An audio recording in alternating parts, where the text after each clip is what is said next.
नमस्कार विद्यार्थियों, कक्षा 11 भूगोल विषय में हम धरातल पर बनी हुई विभिन्न प्रकार की स्थल रूप या स्थलाकृतियाँ, जिन्हें टोपोग्राफी कहते हैं, इनका हम अध्ययन कर रहे हैं।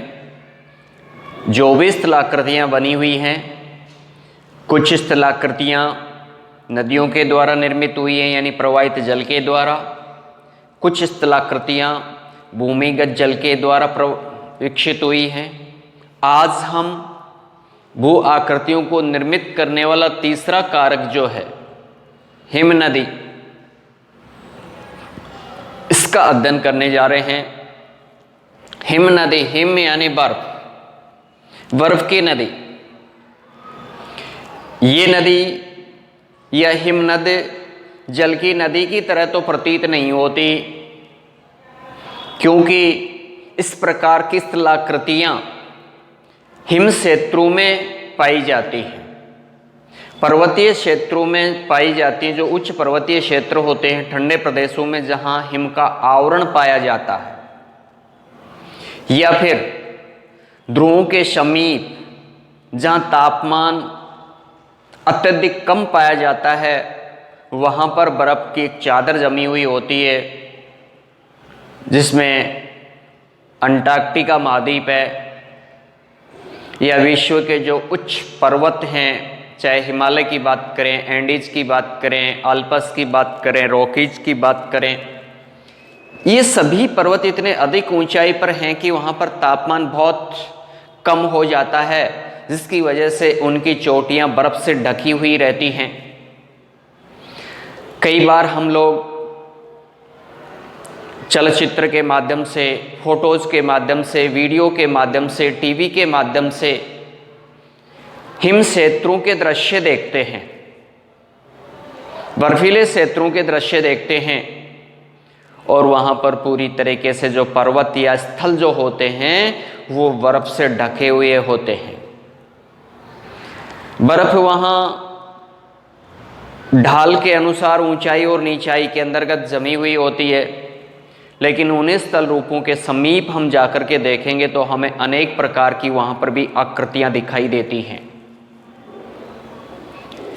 ठीक जिस प्रकार से मैदानों में, मरुस्थलों में देखते हैं, ठीक उसी प्रकार से इन हिम क्षेत्रों के अंदर भी बहुत सारी स्थलाकृतियाँ निर्मित होती हैं, और हिम नदी भी जल की नदी की तरह ही अपर्दित और निक्षेपित दोनों प्रकार के स्थल रूपों को विकसित करती है, निर्मित करती है।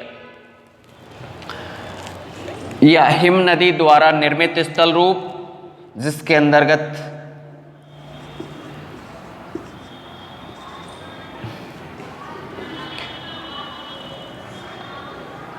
अपर्दित स्थल रूप पहला। दूसरा, निक्षेपित स्थल रूप, यानी कटाव के द्वारा बनने वाले स्थल रूप और जमाव के द्वारा बनने वाले स्थल रूप। अमूमन ये आकृतियां हिम क्षेत्रों के अंतर्गत मिलती हैं।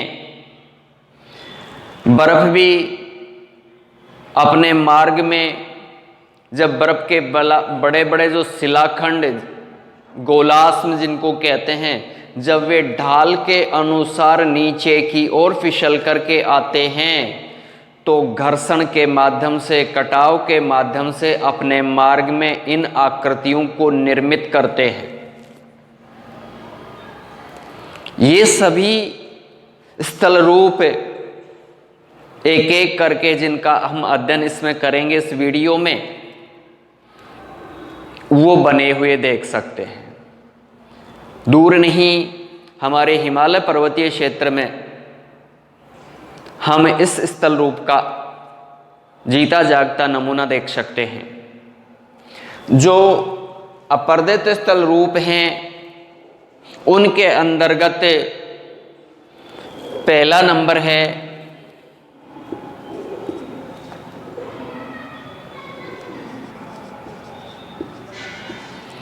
हिमनद घाटी, हिमनद घाटी। और हिमनद घाटी में भी मुख्य है यू आकार।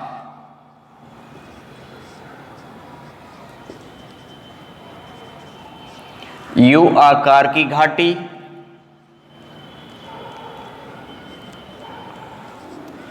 और लटकती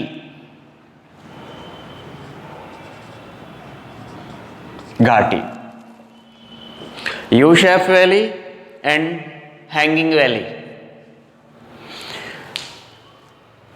नदी के द्वारा निर्मित होने वाली घाटी में हमने पढ़ा था एक वी आकार की घाटी।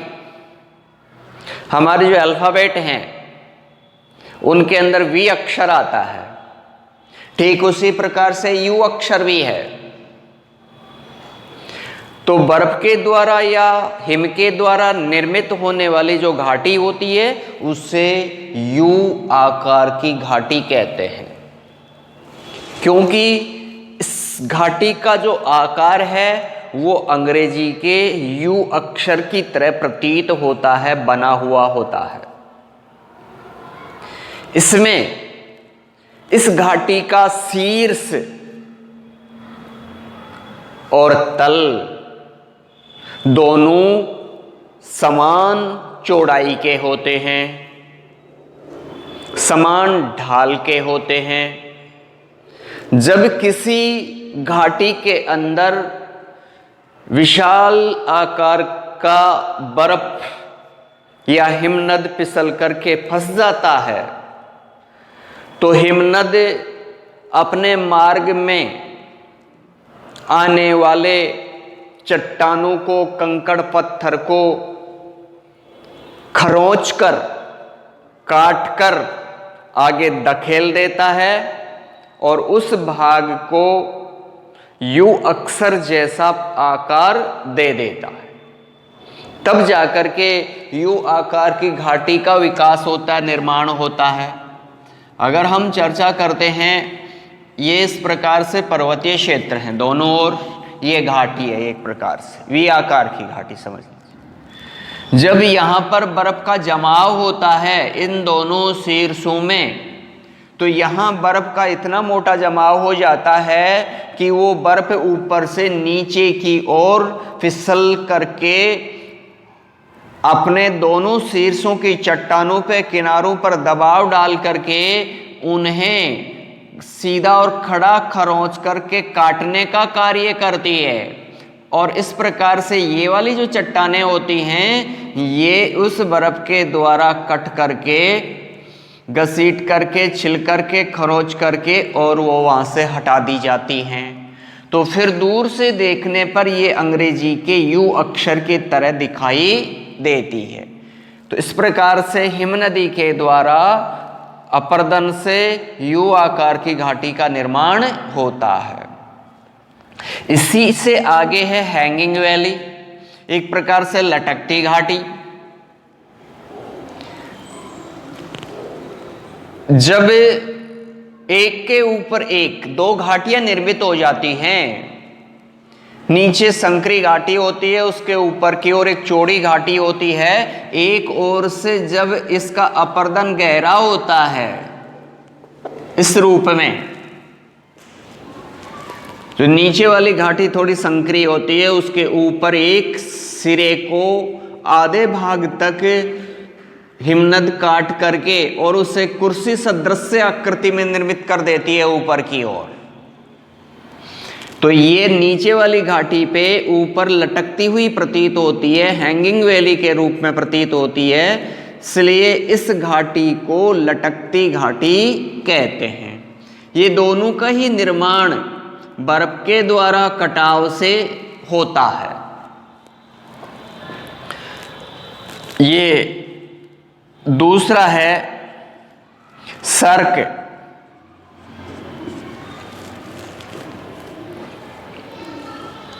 सर्क ये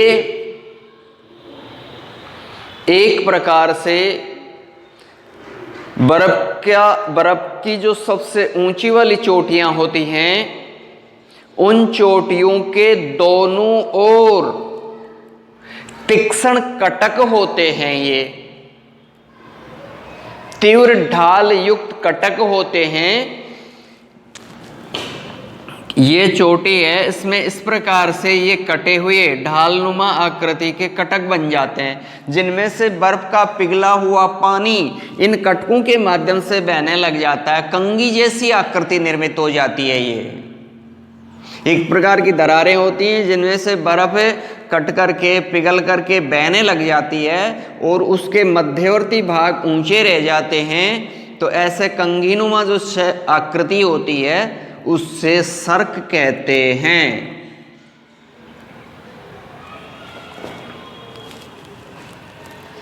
तीसरा,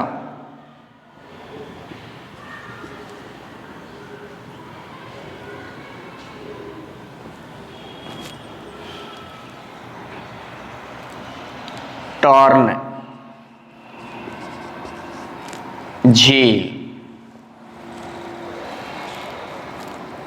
गोलाकार आकृति के गड्ढेनुमा जो बर्फ के लगातार वहां से फिसलने से नीचे की चट्टानों को काट करके ऐसा गहरा कर देती हैं, जिनमें बर्फ का पिघला हुआ पानी जमा होने लग जाता है।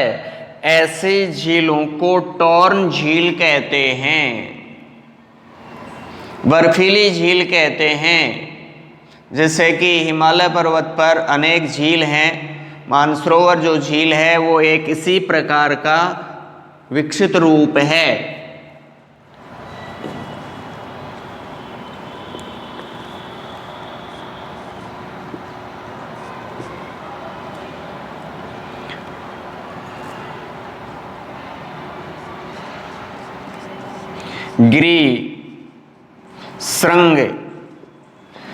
गिरिशृंग जिसे पर्वत चोटी कहते हैं,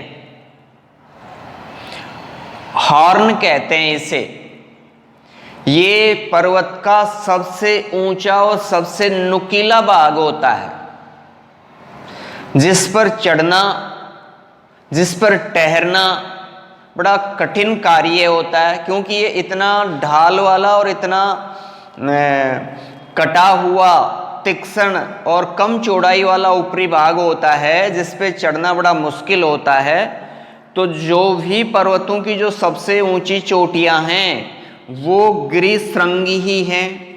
जैसे हमारे हिमालय पर्वत के ऊपर माउंट एवरेस्ट जो एक चोटी है, कंचनजुंगा है चोटी है, नंदा देवी है, ये सारी हिमालय के गिरिशृंगी ही हैं, जो बर्फ के कटाव से कारण कुछ अछूते और ऊंचे भाग रह जाते हैं, जिन पर जमा होने वाली बर्फ ठहर नहीं पाती है, उसको गिरिशृंग कहते हैं। ये चार प्रकार की हिम नदी के द्वारा बनने वाले अपर्दित स्थल रूप हैं। दूसरा होता है निक्षेपित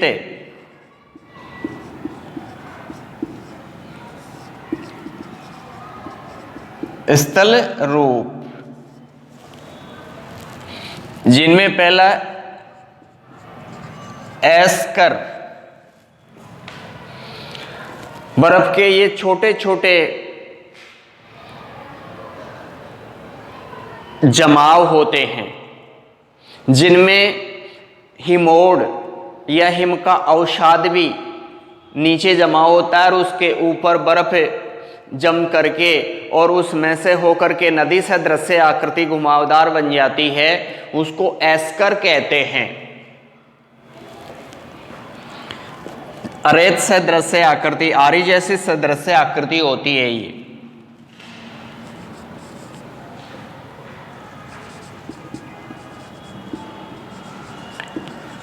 दूसरा ड्रमलिन,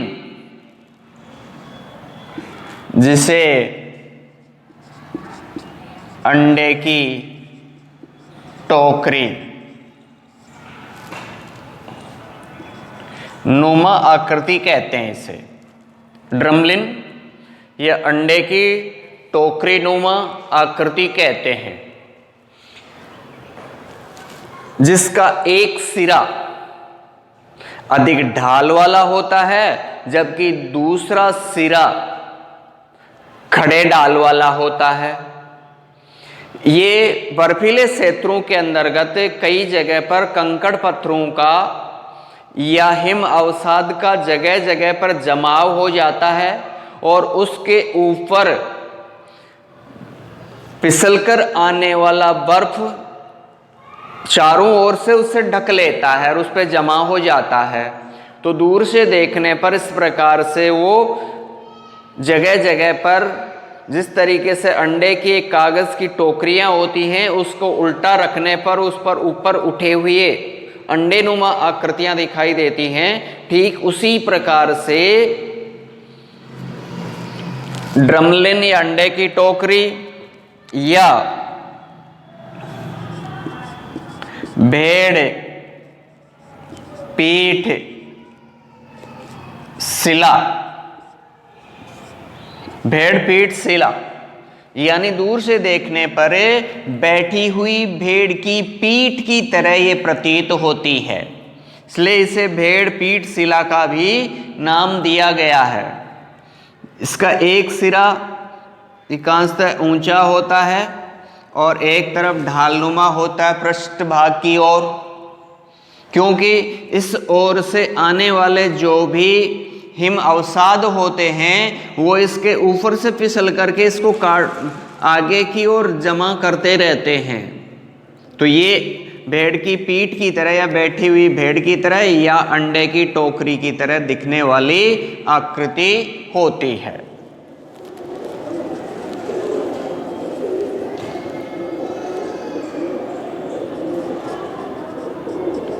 हिमानी धोत मैदान,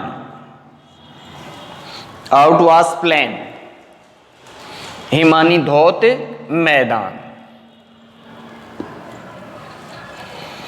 बर्फ के द्वारा निर्मित मैदान। जैसा कि हम पढ़ रहे हैं कि बर्फ विभिन्न प्रकार के अपरदन के द्वारा जो अवसाद लेकर के आगे बढ़ती है, उस अवसाद को गर्तों में, गड्ढों में, खड्डों में जमा करती रहती है और वे गड्ढे उस कंकड़ पत्थर से, उस अवसाद से, उस हिमोड़ से भर करके समतल हो जाते हैं और उन पर फिर बर्फ का एक आवरण या बर्फ की चट्टानों का एक चादरनुमा आकृति बन जाती है समतल भाग में। ऐसे बर्फ से निर्मित मैदानों को हिमानी धोत मैदान या आउटवाश प्लेन के नाम से जानते हैं। ये एक प्रकार से निक्षेपित स्थल रूप होते हैं, जो लंबे चौड़े क्षेत्र होते हैं। नीचे की ओर कंकड़ पत्थर या मलबा, मिट्टी आदि जमा होता है और उसके ऊपर महीन कणों वाली जो बर्फ के साथ आने वाला अवसाद उसके ऊपर फैल जाता है, तो समतल मैदान का रूप ले लेता है।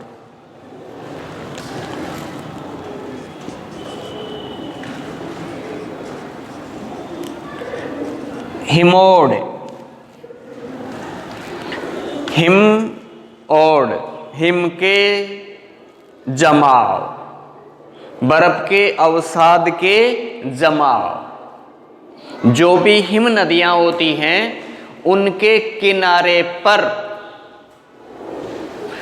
जिस प्रकार से नदियों के किनारे पर जलोढ़ जमा होता है, जल के साथ लाया हुआ अवसाद या कचरा जमा हो जाता है, ठीक उसी प्रकार से बर्फ की जो संकीर्ण घाटियां होती हैं, हिम नदियां होती हैं, उनके साथ आने वाला अवसाद भी कुछ स्थानों पर किनारों पर जमा हो जाता है। इसलिए उस जमा और उस जमाव से बनी हुई आकृति को हिमोड़ कहते हैं। ये हिमोड़ मुख्यतः 3 प्रकार के होते हैं।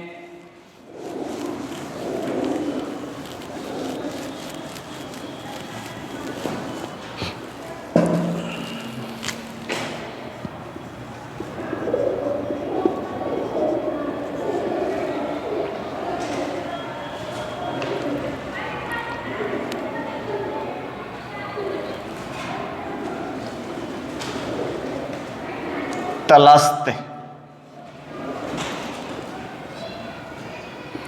पार्श्व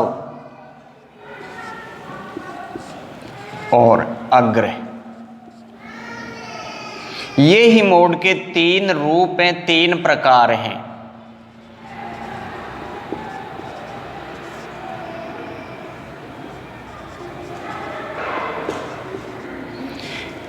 अंतर या ये प्रकार कोई आकृति का नहीं है।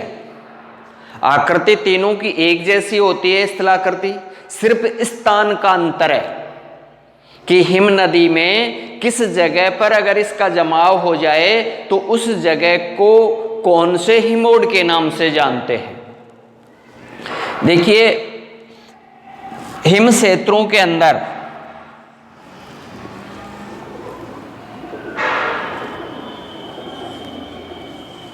दो ओर से 2 हिम नदियां प्रवाहित हो रही है और ये हिम नदियां आगे जा कर के दोनों आपस में मिल जाती हैं। इस भाग से हिमोड या अवसाद का प्रसार या विस्तार हो रहा है और दूसरी एक हिम नदी ये है, इसमें से होकर के प्रसार हो रहा है। 2 अलग अलग दिशाओं से आ रही है। बीच का स्थान हिमानी धौत मैदान के रूप में है। यहां से जो हिमोड चल कर के आ रहा है, अगर ये हिमोड इस हिम नदी के दाएं या बाएं दोनों में से किसी भी किनारे पर इसका जमाव हो जाता है, एक ये चल करके आ रही है और ये इस किनारे पर इस हिमोड का जमाव कर देती है और यहाँ एक दीवारनुमा आकृति अवसाद की निर्मित हो जाती है।